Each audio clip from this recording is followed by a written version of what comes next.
Hey Morgan, I know in some of our conversations with Scott, he's talked about continuity, on the lines, whether it's the first, second, or third line or whatever. But it seems like maybe because of the competition, it's been a little bit of a revolving cast on that fourth line. So does that add to the challenge? Does it keep things fresh? How do you approach that? Yeah, I mean it's kind of the nature of the business. I don't think that's kind of something exclusive to our team. That's kind of how things work. Typically, a guy gets hurt and someone gets called up. They're fitting in on that fourth line usually, or it's just kind of nature of the business. So we have enough good players, enough depth where I think it doesn't really matter who it is. We can go out there and be productive, and obviously you like getting in a rhythm and playing with the same players. But yeah, like I said, no matter who it is, I'm happy to go out there and play with them. From that perspective, how's it gone so far?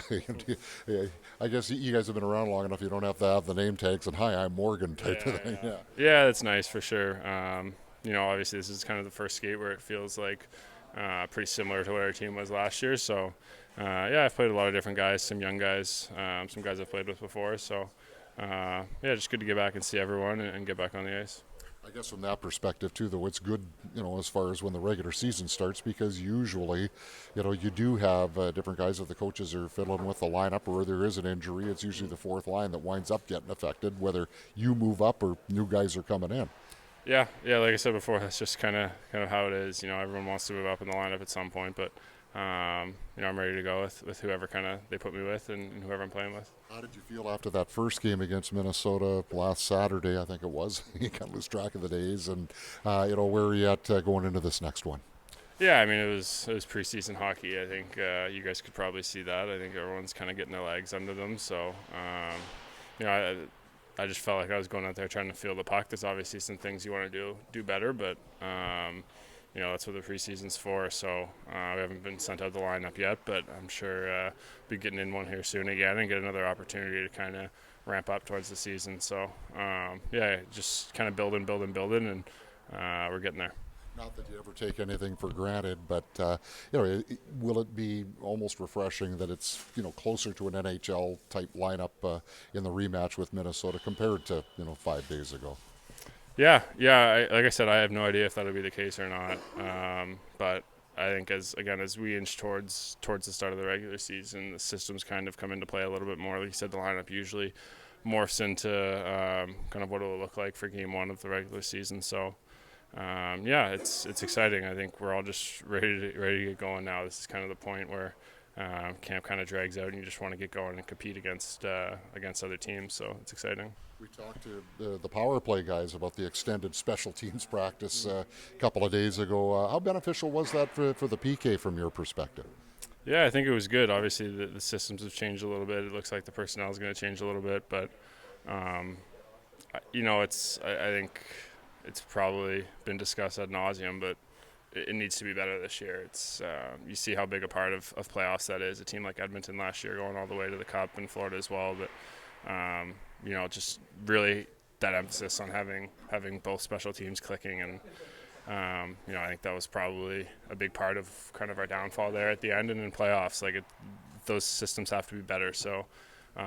I don't expect that'll be the last time we spend extended time working on those things, but until we can prove that they're going to be better, and I'm confident they will take another step forward this year. But I think that's practice was kind of some good circumstances, some good situations for us to take that next step. And I remember when you were traded here, some of the scouts and things would say, well, you were too good for the AHL long before New York found regular minutes for you, and now you're getting a lot of fourth line minutes here. Every once in a while, Arnie will tell us he's hoping to get you into more minutes and more minutes. I'm thinking about growth though. Like when you're working out in the summer or here, working to take those next steps in your career, how do you manage yourself when you know that minutes explosion might not be right around the corner?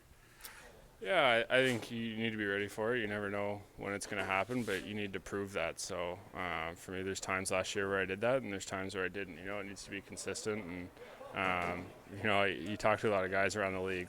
It seems like every team seems to think they have a ton of depth. Every team seems to think there's a ton of guys, and that's just the reality of our game right now. I think there's, you see kids coming straight out of college, kids coming straight out of junior, and guys, lifetime AHL guys working their way up. So there's always going to be competition for those minutes, and I think that's just something you lean into. So You know, I have belief in myself. I think if I keep playing my game and show the way I know I can, that those things will come in time. But yeah, you definitely have to manage kind of your timeline and where you want to get there. But you know, it's something I think we've all worked on at time. Everybody wants more minutes, so yeah, I just got to go out there and kind of prove it to the coaches, I think. So being a hockey player in part is kind of getting used to the idea that sometimes you can be running as fast as you can, but not necessarily gaining ground. I think that's a great way to put it. Yeah, you know, like I said, you can go talk to everyone in this room and ask them if they want 2 or 3 more minutes, and I think every single guy would say yes. So that's part of our game, but that's part of what makes it great. There's always you know, another step you can reach and kind of another level you can get to. Thanks. Makes Neil Pionk such a popular guy, Morgan?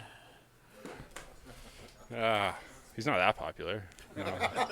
No, he's he always comes in smiling and joking, and you know, he's always got some sort of quip or remark. So I think that just goes a long way. And you know, I watched most of the game there last night. He looks really good. So I'm sure he had a good summer, and he's going to be ready to go, and he'll be a big part of our team on and off the ice.